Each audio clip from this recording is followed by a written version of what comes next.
किसान साथियों को नमस्कार। स्वागत है आपका हमारे YouTube चैनल खेती के जादूगर में। आज हमारे साथ फिर से जुड़े हैं ताऊ जी, आदरणीय गोविंद सिंह डांगी जी। हम ताऊ जी की फसल देख रहे हैं धान की। ताऊ जी जानना चाहेंगे कि क्या क्या समस्याएं उनको इस बार धान में रहीं और वो अब आगे क्या पूछना चाहते हैं हमसे। किसान भाइयों नमस्कार।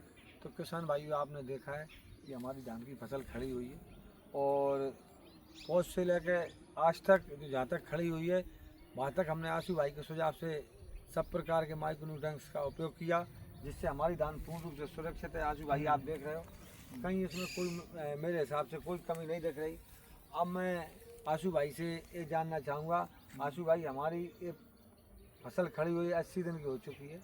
अब इसमें यदि कोई ज़रूरत हो जिससे हमारा दाना थोड़ा मजबूत और बड़ा रह जाए, कहीं कहीं कभी कभी बालियों के ऊपर के दाने जो होते हैं वो छोटे हो जाते हैं जी। तो उनके लिए कौन से पोषक तत्वों की इसकी पूर्ति की जाए। दूसरी चीज़, ये जब हमारा किसान एक गलतियां कर देता है, क्या होता है तो उसको पूर्ण रूप से सही जानकारी नहीं हो, गीली जब धान पूर्ण रूप से नहीं पक पाती और उसमें कंपाउंड चालू कर देता है तो कभी कभी क्या होता है, ये बालियाँ होती हैं पूर्ण रूप से नहीं रगड़ पाती हैं और उसमें जो हार्वेस्टर के पीछे जो कचरा गिरता है उसमें दाने चले जाते हैं तो उत्पादन कम हो जाता है। तो हमारा किसान कौन सी सावधानी रखे विशेष कंपाउंड चलाने से पहले, कितने % हमारी धान पक्की होनी चाहिए। और दूसरा सवाल ये भी है, जब हम कंपाउंड से हार्वेस्टिंग करवाते हैं तो कभी कभी नमी तो होती है धान में, तो हमारा किसान एक जगह ढेर लगा देता है और यदि उसको 2 दिन तक हमारा किसान धूप में नहीं फैलाता है तो इतनी बेकार हो जाती है, उसकी मंडी भाव बहुत कम हो जाते हैं और वजन कम हो जाता है। तो उसको आप वीडियो के माध्यम से हमारे किसान को पूर्ण रूप से बताएं। सबसे पहले मैं बताना चाहूँगा कि धान में अभी 100% बालियाँ लगभग निकल आई हैं। बहुत अच्छी धान खड़ी हुई है। इसमें थोड़ी बहुत समस्याएं आई थी जो हमने स्प्रे कर दिया था, पिछली वीडियो में हमने बताया था आपको, वो स्प्रे हमने कराया था। और अब जो समस्याएं हैं इसमें, अगर दाना ताऊ जी कह रहे हैं ऊपर छोटा रह जाता है, ये होता है, तो इसके लिए आप NPK 0050 का उपयोग करेंगे, सिर्फ पोटेशियम 50% का। और साथ में अगर आपको मिलाना है तो बोरोन 20% मिला लें, जिससे और चमक अच्छी आपकी हो जाएगी। अभी धान हमारी मिल्किंग स्टेज पे, दाना बनना चालू ही हुआ है, दाना अभी पूर्णतः बना नहीं है, दूधिया अवस्था पे ही अभी है। और दूसरा चीज़ आपने कहा कटाई के बारे में, तो कटाई का मैं आपको बताना चाहूँगा, ये हमारी वैरायटी जो है पूसा बासमती 1718 है। इसमें समस्या क्या आती है, जैसे हम हार्वेस्टर से कटवाई, कंबाइन हार्वेस्टर से हम कटाई कराते हैं, तो इसमें मेन समस्या जो आती है वो समस्या होती है झड़ने की। आपने पिछली बार भी मेरे से कहा था कि इसमें बहुत ज़्यादा समस्या आती है झड़ने की। तो क्या होता है, करीबन पिछले साल जो जैसा कि मैंने देखा किसानों का 1-2 क्विंटल बीघा का नुकसान हुआ था।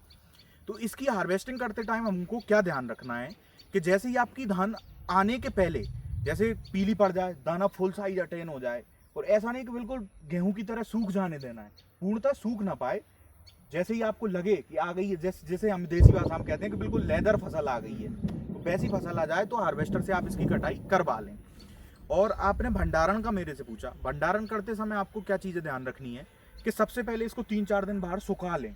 अगर आप डायरेक्ट भंडारण में डाल देंगे तो उस टाइम आपका 20 से 25% मॉइस्चर रहता है कटाई के समय पे, तो 25% मॉइस्चर रहेगा तो उसमें बहुत सारी फंगस लग जाएंगी और आपका बीज खराब हो सकता है। दबा के रख दिया तो बीज कई बार ऐसा निकलता है कि पूरा सड़ा हुआ ही नीचे का दाना सड़ जाता है, तो उससे क्या होगा, आपका रेट अच्छी आपको नहीं मिल पाएगी, क्योंकि धान एक ऐसी फसल है हम तुरंत के तुरंत नहीं बेच पाते हैं। तो ये चीज़ का हमें ध्यान रखना है। और जब हम भंडारण में फसल को रख रहे हैं तो मॉइस्चर 10 से 12% के बीच में आ जाए, 3 से 4 दिन अच्छी धूप निकले, तब उसको सुखा ली जाए अच्छी फैला के, उसके बाद हम भंडारण में डालें, तो आपको ये जो समस्याएं देखने को मिली हैं वो समस्याएं नहीं होंगी।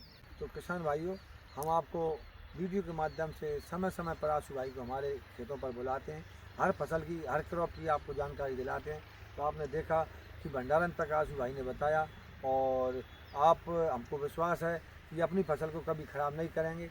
कई किसान अपनी फसलों को जब हार्वेस्टिंग करके घर पे ले जाते हैं और आधी ख़राब कर लेते हैं, हम लोग मंडियों में देखते हैं, क्योंकि हम किसान हैं और वो अपनी थोड़ी सी गलती के कारण ख़राब हो जाती है जी। तो आप वीडियो को ज़रूर देखें, जिससे आपको अपनी फसल को किस प्रकार रख रखाव करना चाहिए उसकी जानकारी मिलेगी और कितने % आने पर पकने की सुझाव उन्होंने दिया वो भी जानकारी मिलेगी। तो आप हमारे चैनल को जरूर सब्सक्राइब करें और घंटी वाले बटन को दबाएं और वीडियो को देखते रहें। जय हिंद, जय जवान, जय।